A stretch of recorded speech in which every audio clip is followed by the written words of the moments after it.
All right, let's see if that worked.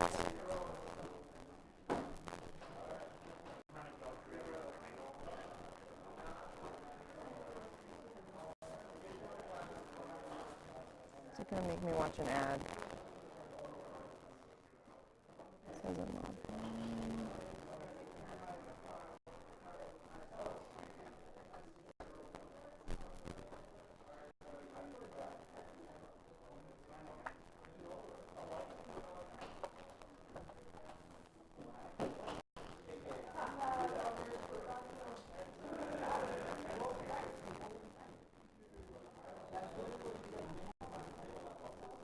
Well, I have immediate B's, but that means there's sound, which is better than we had, so, you know.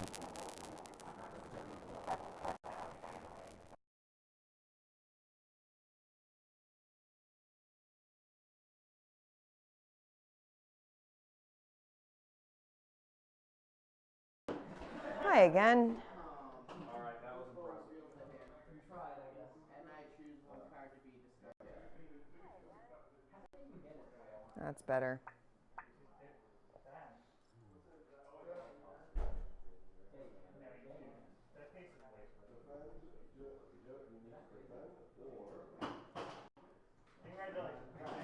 We're all really fast. I have one less piece, so I'm happy. I'll try, Brian. Hey guys, we're back, and it's a little quieter, a little more intimate. Turn that back down. Yep.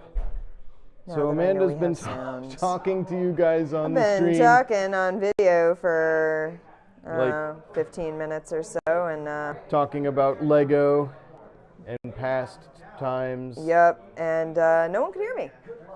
Not that there was anyone to listen, but that means that the VOD has no sound for the first like 15 minutes. So, give you guys some background. If you're watching this with us now, which I don't think anyone is, but if you're watching this later, Well, there was Jane McKiernan. there's no one watching. Okay. Don't question me. I'm the chat mod. I see what. Okay, who's you know in what's here. going on. I like Lego. I like Lego a lot. Yeah. I like building Lego when I'm tired, and that may seem weird, but I find it very nice to be able to dial in and focus on something, which Yeah, is, it's very relaxing yeah. just to watch you. so I get my pieces all lined up, knolling out my pieces, Yep.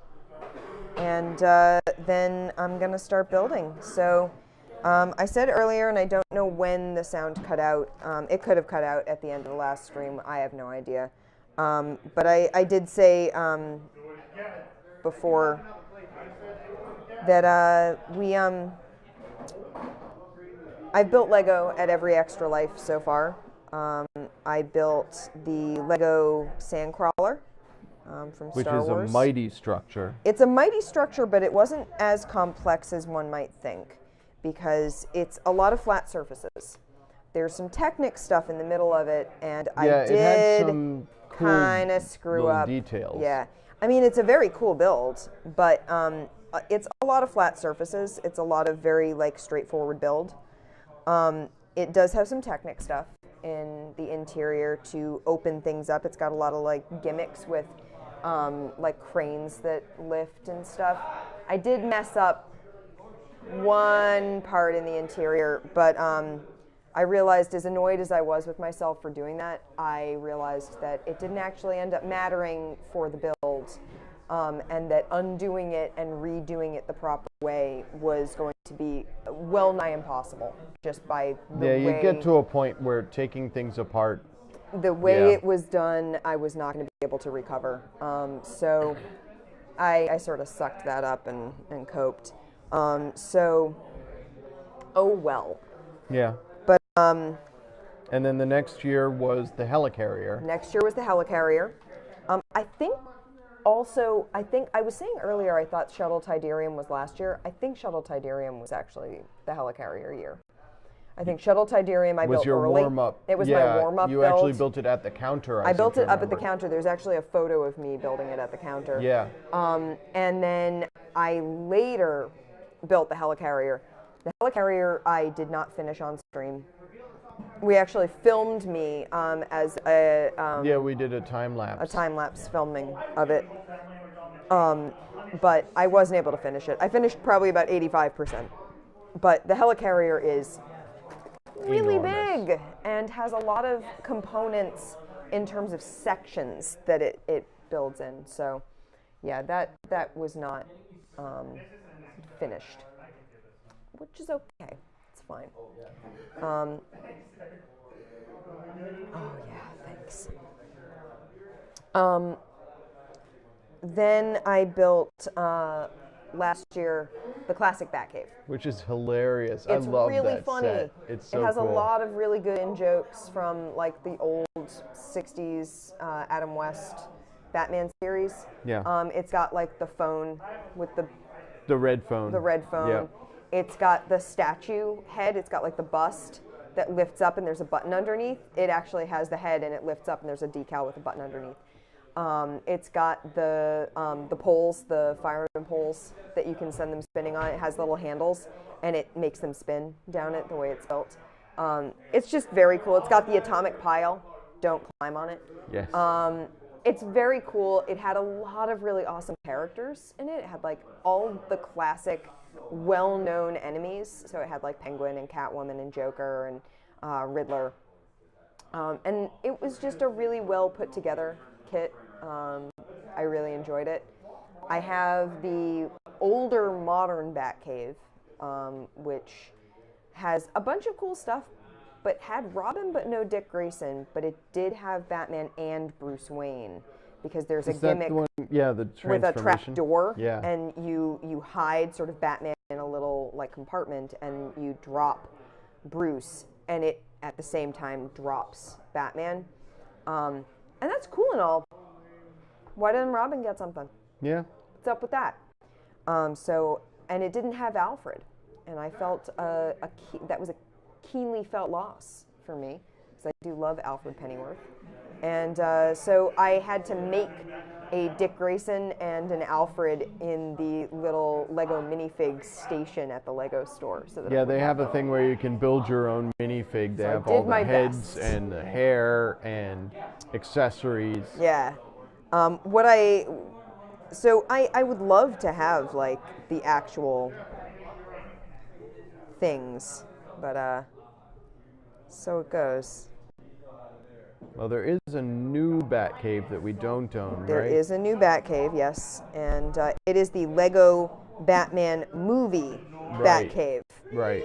which I think is hilarious. But yeah, it's its own thing now, which is awesome. And that does come with Dick. That comes with Dick Grayson. He gets his own little figure in addition. I think it does. It definitely comes with Alfred. I would have thought it would come with the Lego Batman version of Robin. It does, but I think it also comes with the Lego Batman version of Dick Grayson. Okay. Because there is one. And he's just so excited and has those giant eyes. Yeah. The Lego Batman movie, best Batman movie that's been made in a long time. Yeah, it was. Legit. It was fun. It was also very much a multiverse movie, so God, that was it fun fantastic. And Condiment Man, Polka Dot Man, yeah, too. Actual legitimate parts of the DC universe. yeah. Legit enemies in Batman's, what's it called, in his Rogues Gallery. There you go. What's up with our stream? I don't know. Maybe we're streaming. Hopefully we're streaming. I can double check. It may just be my net. Yeah. Yeah, we're live. Cool. I see movement. All right, it's just my net being a jerk. It's frustrating. but Well, I mean, guess. you're not going to get through a marathon like this without some technical glitches. No, I guess. Hopefully, our viewers can forgive us for some of those. One hopes. So yeah, Lego, yeah, wow. Lego, I find, is very soothing. Wow. Just completely dead? It thinks we're offline on my laptop. I think we're online. Not according to this. According to this, we are not online at all. I can see you looking at your computer and saying, wow. Super. Super. That's fantastic. Let's just close Twitch for a moment. Let's let you keep an eye on things. How's that sound? That sounds good to me. Here, I'll put an earbud in like you normally do. Yeah. So I get the speech jamming instead of you for once. It's not actually speech jamming. It's just like, a weird delay. You hear yourself. It's not even that. What's actually really weird about it is how isolated it makes you feel. I feel very separated from a lot of our game nights because I'm hearing things, but my ear is blocked. So I end up feeling like I'm only getting like half an attention span on things. No, I can totally understand that because it's very weird. It's a weird multitasking thing. Yeah. Ideally, someday down the line, we'll have an engineer who can run the tech side of things while we play. Yeah. But I think our viewers are probably aware that it's just us. Yeah. We just run things. We just make it happen. That was. Yeah, they're playing Suspend downstairs. Suspend I don't know if you guys awesome can game. hear that. It's not stream friendly because we would need a much different camera setup to make it streamable. Yeah, we tried to stream it at one point and you just can't make out the structure well enough. Maybe if we played the kids version. Oh. Because the kids version, the rods are like all different colored plastic. Sort of. Yeah, they're all brightly colored plastic. The regular version of Suspend has metal rods that are about, yay big, that have different bends and stuff in them. And they have different colored handles. And you roll a die, and the color of the die, it's got 6 different colors. And the color that it comes up determines what rod you try to place onto a structure that's hanging off of a single bar with a single little hook. And you're trying to suspend things off of all these different other things people have been placing onto the structure. So you end up with this sort of kinetic sculpture. Which is very cool. But prone to collapse. Prone to collapse, which is kind of the point. Yeah, exactly. And what we discovered was that the metal rods don't look good on stream. Yeah. You can't, even with there wasn't enough contrast between them and the table. Yeah, they're just the metal that they are. It's this like slightly matte metal. It's got a burnish to it. It's not really shiny, and it just doesn't come across. Yeah. But the kids version of it is pretty much the same game, but the rods are brightly colored plastic instead of metal with plastic tipped ends. And I think the curves are like a little more forgiving, the shapes of the rods, but we could still play it on stream and it might be more visible having the rods be very different colors against each other. It might be worth a try. We'll have to see. It is a really fun game. It's really fun, and it makes for a good game to play when you kind of don't have the brain to play like something that requires a ton of thought. Because we've got a few of those games that we sort of fall back on when we want to play something, but we don't have the energy to think, like a time like now.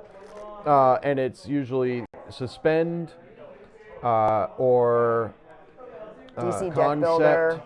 DC Deck Builder, because the original DC Deck Builder, we've played the original we played it DC enough Deck that we Builder, know God, most of so the much. characters and stuff.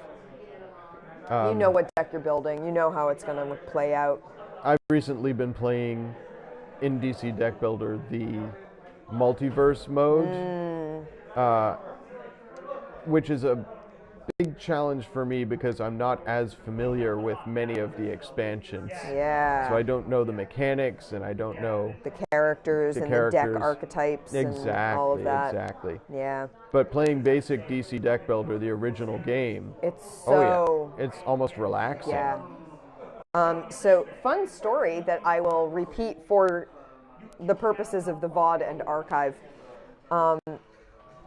Several years ago at PAX East, we found ourselves with a lull, and one of our friends and I, the second DC deck builder had just come out.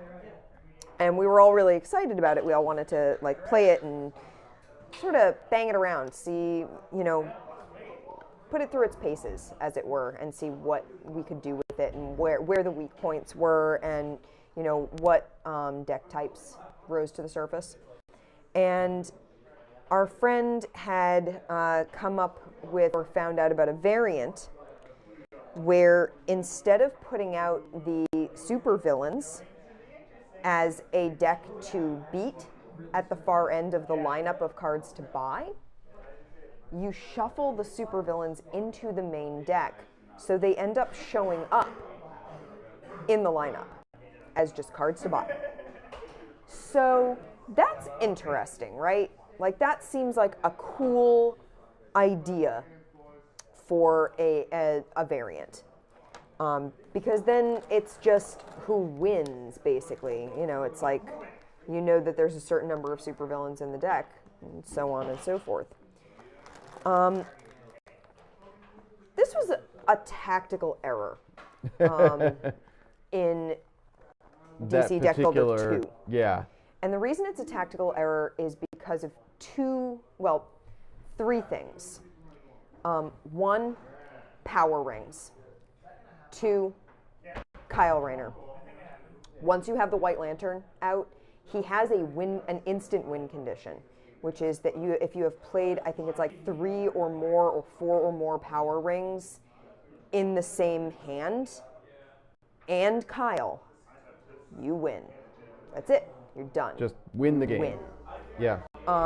And the other issue was that I started grabbing Granny Goodnesses.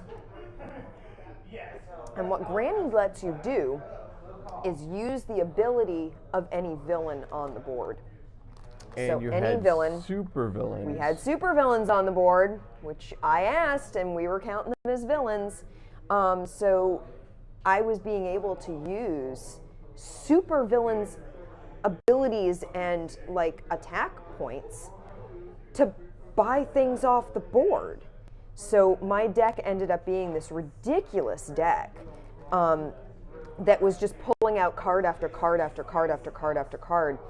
And there was a point where I basically played almost my entire deck as one hand. I just was able to pull card after card after card out of my deck and put it right on the table, which also meant eventually I hit Kyle, whom I had bought early, and I hit multiple power rings, and that was the end of that. Yeah. It comboed off perfectly, and it did what it did as well as it did because I was able to use Granny Goodness, to use the supervillain's abilities, to make things happen in such a way that I was able to get as many of those rings as possible out of my deck along with Kyle. So we don't play that variant with the second DC deck builder anymore. In fact, most of the time when we're playing the second DC Kyle deck right builder, out. yeah, we take Kyle out. There's a couple of cards that have been errated, and I think... Is he one of them? No. It's Plastic Man. That's probably for the best. And maybe Clayface. Things that let you copy things. Yeah. And they've been errated specifically because of Kyle, because it got too easy to cast rings from your discard pile. Yeah. Kyle makes things too easy. He's a cheat. Yeah. I mean, it was funny in the moment. We had a very good laugh about it as it was happening. I was like, it just keeps happening. I keep playing my whole deck. I'm so sorry. But at the same time, it was like, okay, yeah, we're not going to do this again. Let's not let that happen a second time, okay? So yeah, DC Deck Builder, I I love that game. I want to play the multiverse. I haven't had a chance to play Oh, we a should multiverse definitely. game. I would love to. Not Today right now. would have been sort of a good opportunity, except we had so much else going on. Oh, man. I Yeah. had so many things that I wanted. I wanted to get revenge on Hot Shots. We never Didn't got get to to do that. I Yeah. feel like we maybe need Steve on yeah. a Friday night stream We for need that. Steve Benjamin We'll for do that, Hot Shots definitely. Part 2 and Sawyer's Revenge. Yeah, we'll do that on a Friday night stream when we can get Steve up here with us. But also, I didn't get to play Harry Potter. I had sort of hoped I would have a chance to do a Luna game, and I didn't get a chance to do that. Some beads. I'm gonna take care of that. Cool, thank you. So yeah, no Luna. But we'll get to that. I mean, I own that, so. Yeah, it's in the car. Yeah.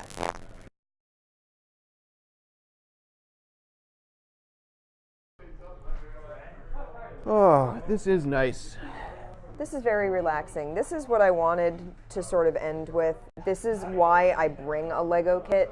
It's a very good cool down that keeps me focused. I'm not like ever just sort of zoning out because I've always got a little task to focus on, and it's step by step.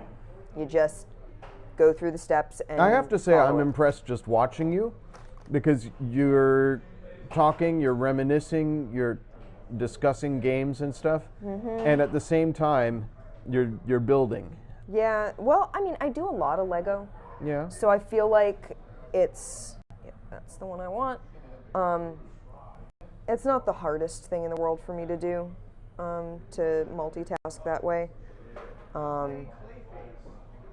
I've got a couple of Lego sets at home that I really want to build. Yeah, you've got the Yellow Submarine. I have Yellow Submarine, and I have the TARDIS. That's right. So at some point, I need to make some time to build, but I don't build nearly as much Lego as you do. Yeah. Yeah, we never got drop mix going in the store. Yeah, I think it would have been too noisy in addition to That all was of the other my- noise yeah, going on. We were so much. I felt like it was so much more busy It was wild this in year the store than this it year. has been in past years. And that's not a complaint. That's no, just no. wow. We had a ton of people in the store, and that was really exciting. It was really cool to have people, and people that I don't know. I know a lot of the Friday night regulars, at least I know them like on site. Or I know them from FNM stuff, like I know what their names are because I've handed out match slips to them over the years, I guess, at this point. God. But there were definitely a lot of people in the store that I didn't know that I know are like friends of other people who hang out in the store that I just don't get to see because I'm not here on the days that they come in, or they aren't like store regulars, but they're friends and they came in for this specially. So, you know, if anyone who was in the store today that isn't normally like in the Abington store watches this, whether it's, you know, today or later, you know, on the YouTube, YouTube or archive, you know, whenever. or the VODs. Thank you so much for coming in and being a part of it, because it was really awesome. I had some awesome conversations with people that I had never met before, and I am an introvert, and that does mean that I do run out of social energy relatively quickly. Weirdly, I don't find streaming to be a huge tap of social energy. Well, I mean, There is interaction. there is interaction with people, But not in the and- same way that sort of makes me feel drained. So that's cool. Yeah. It was a nice thing to discover. But yeah, I am an introvert. But I am also really excited to meet new people in the store and to have people come in and have a good time. That makes me really happy. I really enjoy that. So yeah, anyone who was here, or if you're watching this and you know someone who was here, who is not a normal like Abington regular, or who isn't like doesn't normally come into the store, just tell them thanks, you know, and thank you if you're watching it. I'm so thrilled that we had people here who seemed to be having a good time, that we had people who hung out We had some people hang out for hours and play games and play video games and chat and watch other games going on, and it was just a really good time. And I think we got some great additions to the stream. Yeah, definitely. Like, I don't know that we could have found a better person to help out with the stream than John Toomey. John Toomey was amazing. He was a rock star the entire He did night. not sleep. He didn't. not sleep at all. We fell asleep. We took a 45-minute nap under the table right here. Yeah, it's a terribly uncomfortable floor. I don't very recommend it. uncomfortable. Yeah, not recommended. But we were really tired. But yeah, John did not sleep. No. He was up the whole time. He has now gone home. Yeah, he has work. He has to work later tonight. But he stayed. Yeah, he powered through it. So, and he brought a ton of games. Yep. He played a ton of games with people. He taught people a bunch of games. So I'm like, hats off to you, man. Because that's not easy to have teaching stamina that long. Yeah. And I say that as someone who does a lot of instruction for work, as someone who does a lot of the PAX East demos. And it's awesome and it's super fun. It's also exhausting. It's a very different type of exhausting than just playing a game and learning how to play it. It's not the same thing. Teaching other people how to play a game is not the same thing. It's a different way of thinking about the game. Like, how do you introduce those concepts and stuff? It's a totally different way of approaching things. So I am nothing but impressed. I was also really happy that Alex got a chance to be on stream for a while. And he seemed to be having a really great time with it, so I am really happy about that. He actually came in this morning. He got dropped off early. Yeah. And asked me if he could be on stream again. I was like, "Aw, yes, of course." I looked over the railing and I saw him and I was like, "Man, you are here early." That was at 7 o'clock this morning. Yeah, he was here at 7. I was like bright-eyed and bushy-tailed because he got sleep last night. Yeah, exactly. He's a kid, so you know. I mean, he almost won that game of Wasteland Express. He was getting close. I had one objective left. If I had been able to pick up bullets and get them over to Motown, I would have fulfilled my secret. Oh, we have an announcement. Nothing. You've got about 1 hour left to buy any raffle tickets for anything. Yeah. Throw more money at children. Yeah. They need children. It's funny, Amanda. Periodically, I'm hearing static, and then I realize it's the bags. It's the bags. Yeah. I'm like, oh no, bees. No, it's just the bags. I'm so burnt out. But it's a happy burnt out. We're going to go home at noon. Yep. We're going to take a nap. I will drive.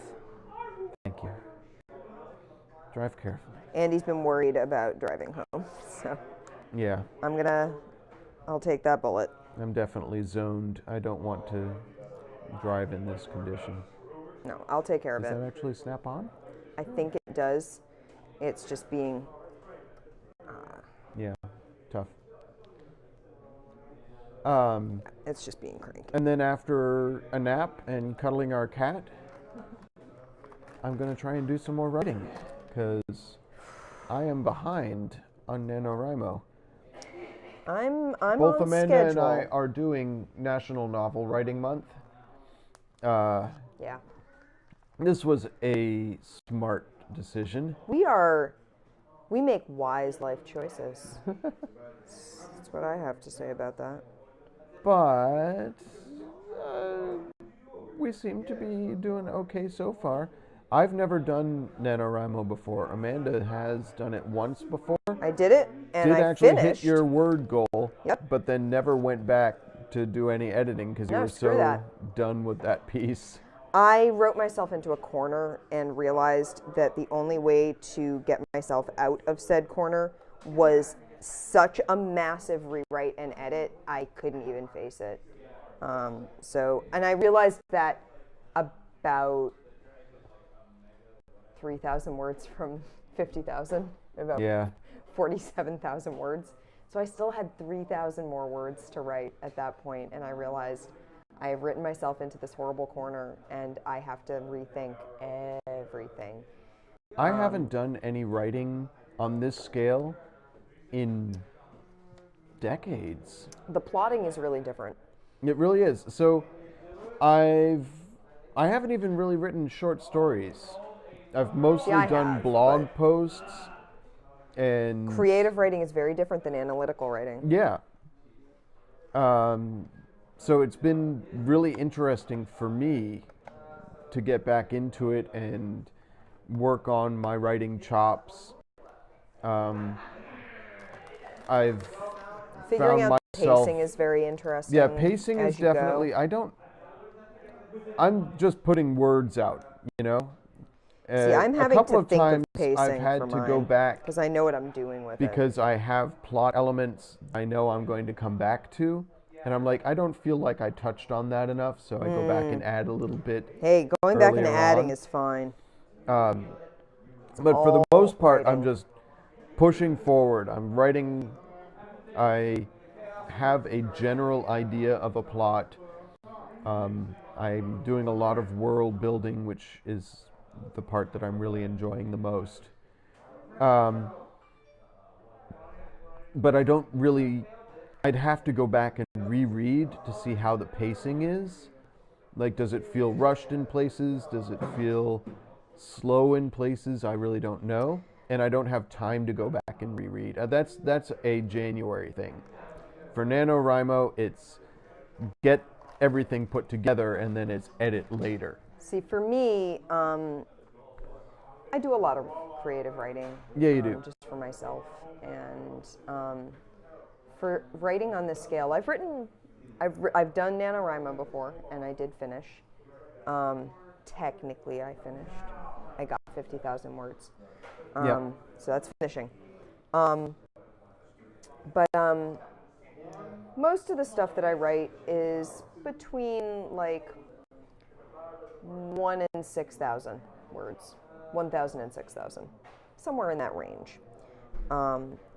Plotting a story to go much longer than that is a very different thing. And I've done a couple of like fanfic things where it's like 20,000 words. Plotting that is very different. The time that you spend on any given point, the number of points that you actually spend time on is very different. In a story where you're aiming to go for like maybe 5,000 words, you're going to gloss over a lot of stuff. And not like, oh, why didn't they touch on that? But it just doesn't need to be talked about. Where you're aiming to go a little longer, you can definitely spend time on some other things. So they're definitely, and I knew going into this that the plot of the thing that I wanted to do needed more space than a short story, and that was sort of why I hadn't already done it, was because I was intimidated by the size that this particular project was going to require. But that's what NaNoWriMo's for. It's a project with a big scope. But one of the things I've had to be doing while I work on it is pay very careful attention to the pacing so that I'm not hitting certain plot points too early. And this is because I'm writing a fanfic and it's playing on a plot point that in the canon I'm working with never actually happens. It's talked about, and it's something that's going to happen in the future. It's going to happen out there somewhere, and it's a bit of an unknown, but it's definitely like looming. And that's grand. And according to the canon, it's sort of like the great big end of everything. I decided, no, it's not. Yeah. But you haven't made that reveal yet. I haven't done that reveal, and I sort of had to think to myself, okay, I have 50,000 words. where do I want that to happen? How early does that reveal happen that this thing isn't going to go the way everyone has always thought it's going to go? That there's going to be aftermath and consequences, because the aftermath and consequences are more the point of the story than the event itself. Yeah. The event is the prologue almost. So I'm 8,000 words in right now, and I'm just hitting the event. I decided I got 10,000 words to get to and into that event and have it happen. The lead up, the event, and then the other 40,000 is going to be the aftermath of it, because the aftermath of it is the big deal. But that's why I've had to think about the pacing, is because I needed to make sure that I didn't have this happen too early, but also that I don't have it happen too late. It's like a pivotal plot point, and it has to happen at the right time for the rest of the story to have the balance that it needs. So yeah, for me, it's not so much like, is it lagging? Is it going too fast? It's more, I need this plot point to happen at the right point. It needs to, I couldn't do it 2 days ago. It had to happen now. And that meant that I needed to think about how far back before that plot point do I start? What's going on? How much of the lead up do I cover? What detail? Parts of it do I cover? Yeah. How much detail am I going into? No. Oh, no, that's fine. What, if anything, do I want to leave as untold? What doesn't need to be said? There were definitely some character deaths. Yeah, you're getting to some real trauma. Well, yeah, that's kind of the point. Like that's part of how it's the end of everything. Like I said, so there was going to be people were going to die. That was kind of what's been expected through the entire canon. They just never ended up hitting it in. They never hit it in canon. There was a movie, but I don't acknowledge its existence. No, never did. It's not even the movie you're thinking. Oh, really? That stupid one that I never even watched. That's the one I was thinking of. Oh, okay. Then yeah. Yeah. That doesn't exist. No, my piece is an entirely original thing. Yeah. Andy's going original. I did that the first time. Yeah. So I'm having to do a lot of world building, a lot of character building. You have to set your stage in a way I don't have to. Yeah, exactly. And I have some dramatic events that I know are coming up for the lead character, and I have to figure out what's the best way to introduce those events. How much time do I dwell on before that? Yeah. So, yeah. But I'm just having a lot of fun putting words in front of each other. Yeah. It's a lot of fun to do this stuff. I love writing. I love creative writing. I always have. And I'm really happy that you're doing it. Aw, thanks. I'm glad you're having fun with it. By the time Thanksgiving rolls around, I may not be having as much fun. We will both be, like, there's a joke about, like, Inktober. Inktober is like the artists draw something every day challenge. Yeah. And NaNoWriMo, that, like, Inktober is every day you see something new and interesting, and your friends are like, look at this art that I made. I arted. And you hit NaNoWriMo, and all your writer friends are like, don't talk to me. I have to keep going. Yeah. Not wrong.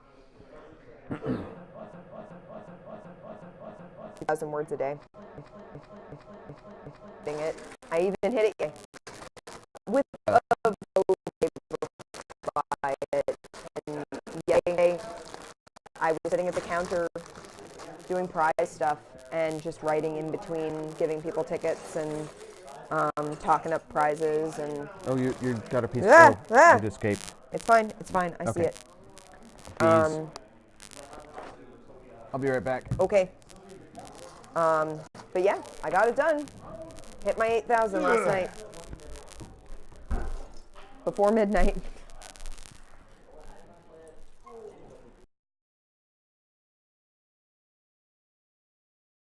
I knew what was causing the bees. Yeah, I know. I wish I did too.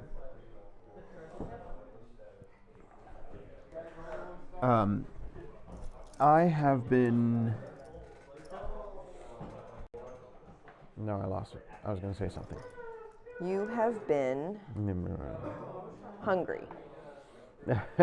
No, Angry, actually, tired. all the waffles. Yes, I've definitely been tired. You have been something about writing? I thought it was. I don't know. My brain's gone. Oh well. Bye, brain. Sorry, brain.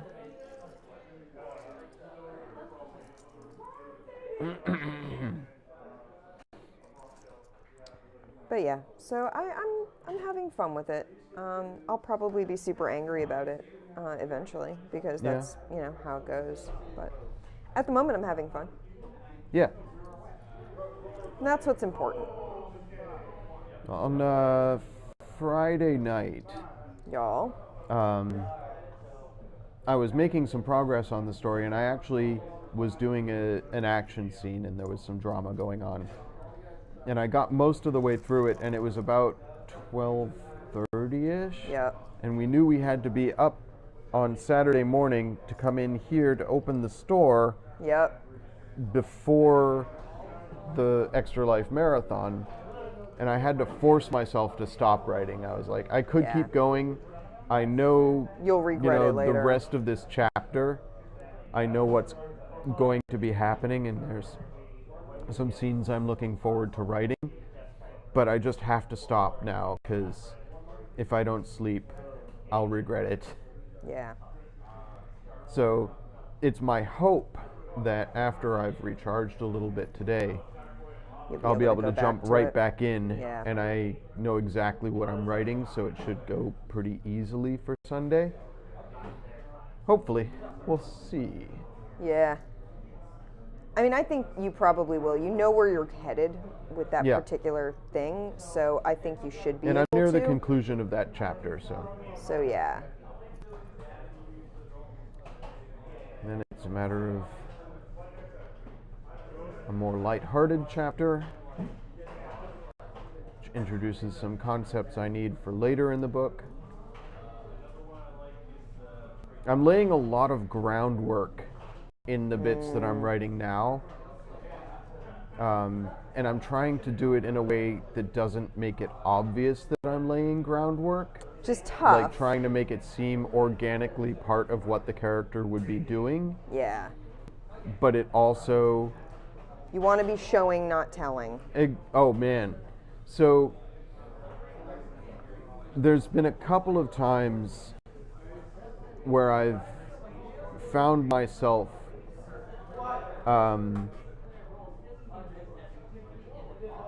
resisting the temptation to talk about character motivation.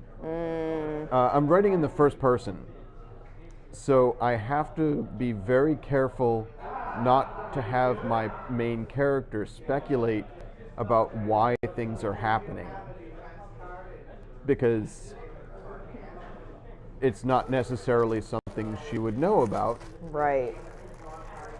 So how do I convey these sorts of things without stating them explicitly? Yeah. So that's actually a challenge I'm enjoying. Like all of the whole project I'm really enjoying so far, but we're only, what, 4 or 5 days in? I may well be frustrated and angry. So you know how I have gotten in the past when I'm writing, and I hit like blocks and frustrations, and it's going to be like that. I have a plan, because I know at some point I'm going to get blocked. Yep. It's just going to happen. You know you're going to hit that moment. But I also have in my head, I've not written anything down, but in my head a rough outline of what's going to happen in the whole book.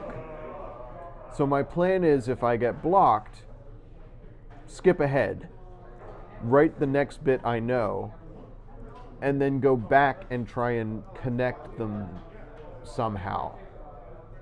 I don't know if this plan will work, Brave but man. that's the plan I have. This is something I'm not very good at myself.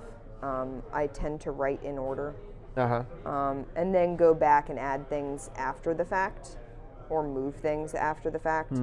Not terribly good at writing out of order, and this is something where like I'll go and talk to friends and be like, I'm blocked, and they'll be like, can you just go somewhere else with it right now? And I'm like, no. I also have found that it's very hard for me to write if I don't have a good opening line. I got to get a hook into the story before I can get moving with it. That's something that I actually have going for me, is that most of the chapters that I have planned, I have a hook to the chapter. I have something that I know is happening during that chapter that helps to build the world or helps to build the character, That's good. moves things forward, but that I'm also looking forward to working with. Right. So yeah, a lot to keep processing. But Yeah. I've also been finding that, you know, I'm writing in the shower, I'm writing while I'm driving, I'm thinking about what I'm going to be putting onto the page. Yep. And then when I get home, Sounds I about right. have something that I already know I need to write. Yeah, this is something I do when I jog. Ooh, yeah. Going for a jog, especially if the music is right. I need a soundtrack when I write. Not everyone does. Yeah, I haven't been doing a soundtrack. But I find having the right music can get me in a character's mindset much better. So I actually, for at least the characters that I tend to write most often, I tend to have a character-specific playlist. And it helps a lot. It's definitely useful. Because sometimes it's just easier to know what someone would say if you've got sort of a voice in your head already, and some days that's easier than others. Yeah. Some days you need a little help. Well, one of the things I feel that you're really good at is giving characters voices. And Thank you. I hope that I can achieve that, because I fear that every character is just me. That's the trick. Yeah. Is knowing that it's not you talking, it's a character that you have written. And there's a lot of like, you know, the characters tell me what to do sort of stuff. I mean, yeah, sort of. You're like, oh, this isn't working, and it's probably not working because I'm trying to force something to happen that my character has developed beyond that point. But that character doesn't need to develop in that way. You can go back and change things if you really hate where it's going. You can change how things are going. There's sort of the muse is talking to me attitude sometimes, especially in fandom, where people sort of don't take responsibility for what they're writing. They're like, well, I don't control it. I don't know, maybe that's more old school fandom than new school fandom, but it was certainly a thing back in the day, because I'm old. And it always frustrated me, because it was like saying, some otherworldly power made me write this. No, it didn't. You wrote it. You wrote it. Come on.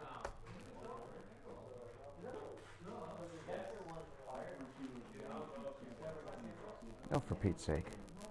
No. No, not Oh, you. bees again? Bees.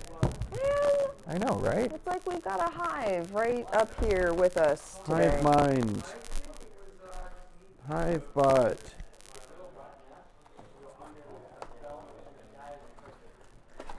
Man, I need a shower.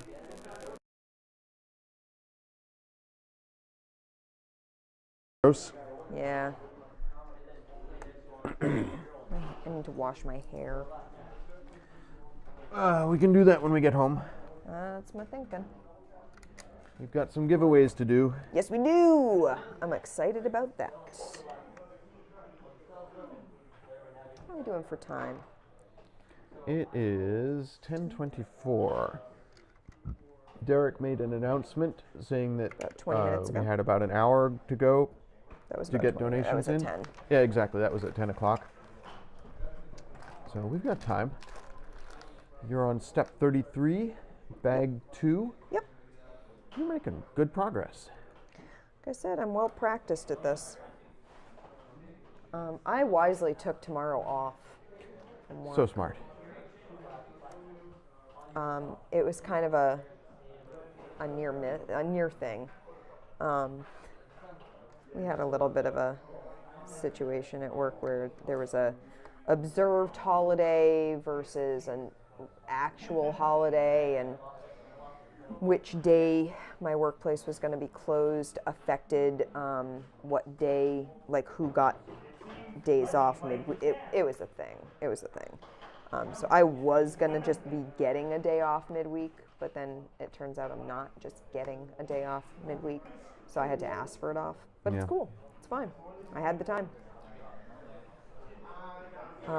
Children's librarians, as it turns out, accumulate vacation time because we can't just take a week off because we run programs. And we can't really just hand them to someone else. Yeah, you're often very busy. I'm also a branch librarian, which means I have an entire branch. It's a small branch, but it's an entire branch. And it's my responsibility, and I take that responsibility very seriously. I don't want to foist it off on someone. I don't want to leave someone, holding the bag for my programs or my responsibilities when I don't need to. If I had an emergency or I was sick or, I had planned for it ahead of time to be out, that's one thing. But to just sort of be like, nah, I'm going to take the day off, someone else can, do my program, or my program's they'll just have to can't. No, I don't do that. That would make me feel horrifically guilty. No, I like my branch. I like the people who come into my branch. I want to make sure that they get the best service possible. And I want to make sure that I am there to make sure that's happening. So.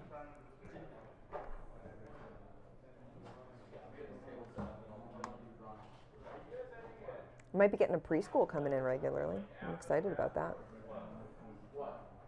Regularly? Yeah. They're come for my science program next week. Cool. This Thursday.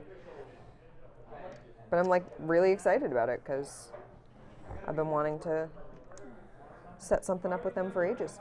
So, huzzah.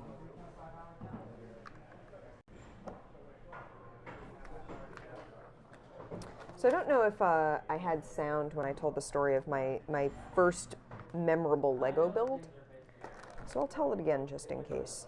And certainly no one was watching at the time, I don't think, so I'll repeat it. I was in 2nd grade, and I had gotten a Lego airport kit for either Christmas or my birthday. They're like a day away from each other, so. And I got the flu later in the winter during the Winter Olympics that year. So, which means someone stealthy could probably pinpoint my age, but why would you care? But I had to stay home for like a week because I had the flu. It was horrific.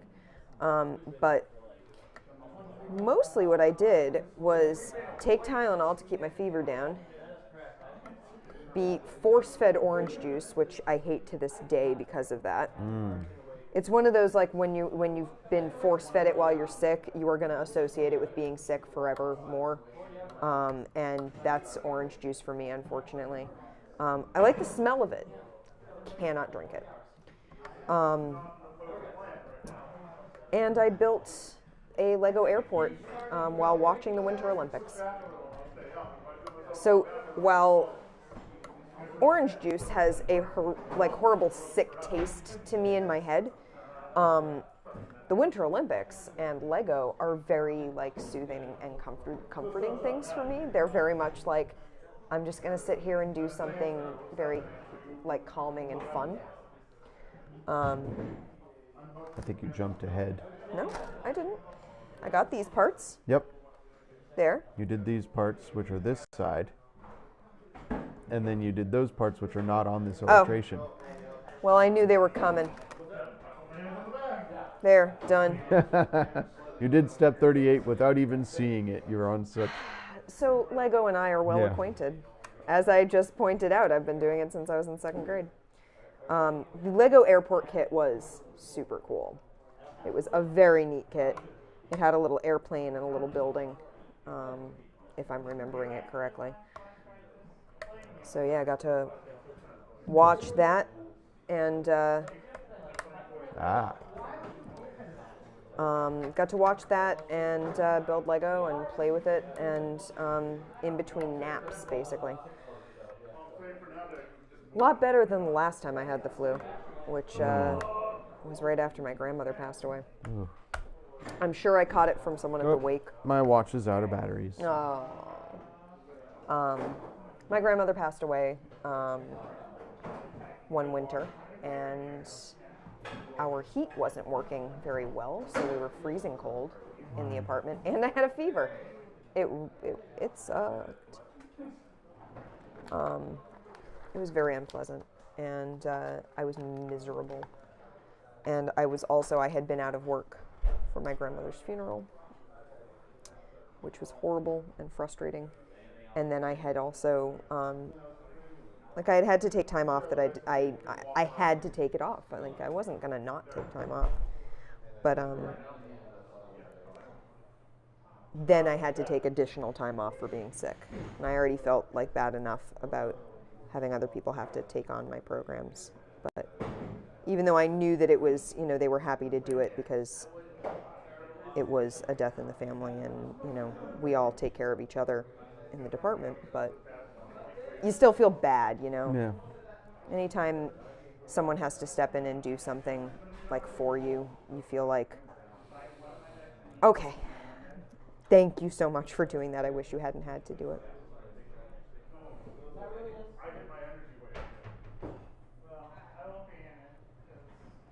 These pieces are a little bit more complicated. Yeah, I think I got it all, though. I have to make 2 of them, though. So I start with this. This goes on. This goes on. Nope. This goes on. This goes on.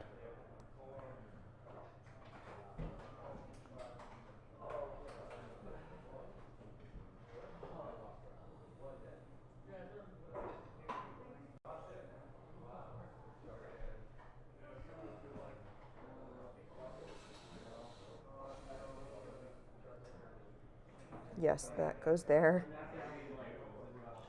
And this It's goes late here. or early or whatever you want to think of it as. Yeah. I keep looking at my watch and nothing happens.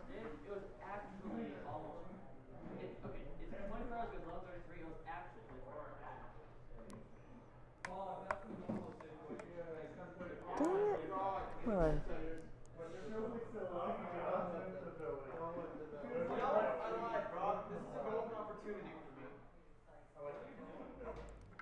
That's going on there.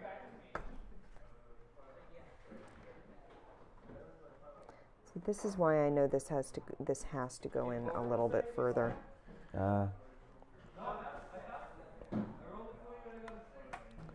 It's just that it's this end peg that's being stubborn, because this has to be able to snap on. There we go. And then we'll do the reverse pieces. When you build a lot of Lego, you start to know when something's going to have to be repeated and done a bunch of times. So.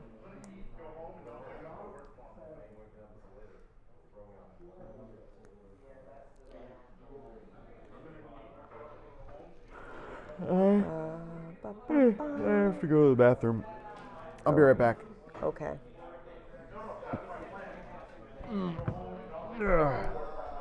Oh, I'm moving slow. I'm moving. I'm moving slow.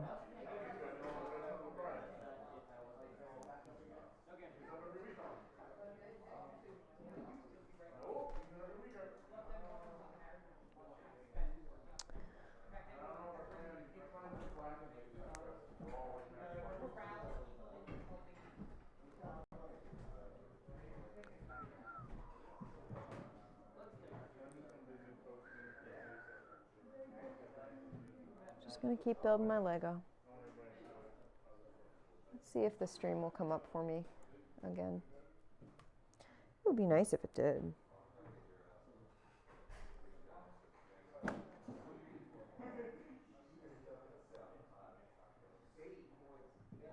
There it is.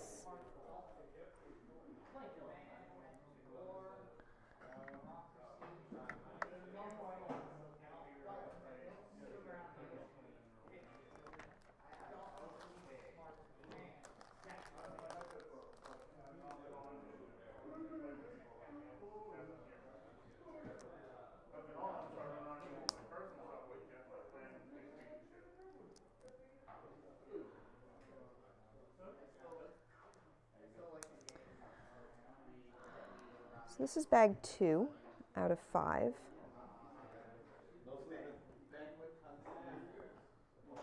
So yeah, I'm gonna keep going. I'm gonna keep going until we start doing the drawings for prizes, because I want to be downstairs for that. Because goodness knows I did a lot of the tickets for that.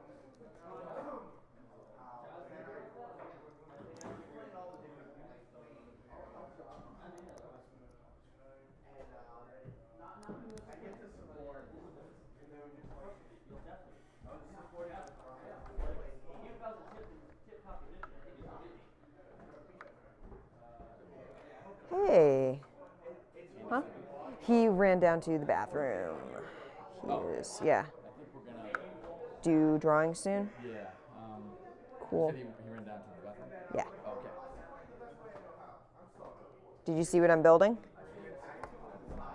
I'm very, very happy with it. Cool. When I saw this one in the store.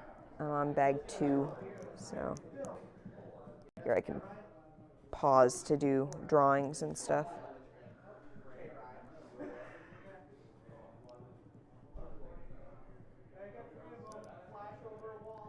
And it's got Leia. Yeah, that's pretty awesome.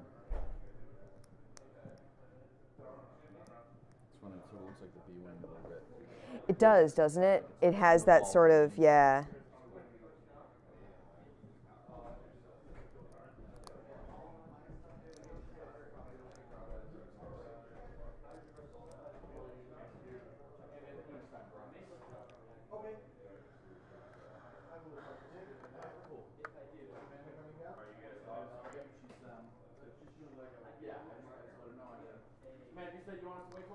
Yeah, actually, if Andy could come up and pause the stream, that would be cool. Because I just finished bag 2, so I think that's a good place to pause. So we're going to pause. We're going to go do drawings downstairs, and I'll be maybe back. If the drawings take a long time and it hits noon, then I won't. But maybe it won't. We'll see. We'll see. So, yeah.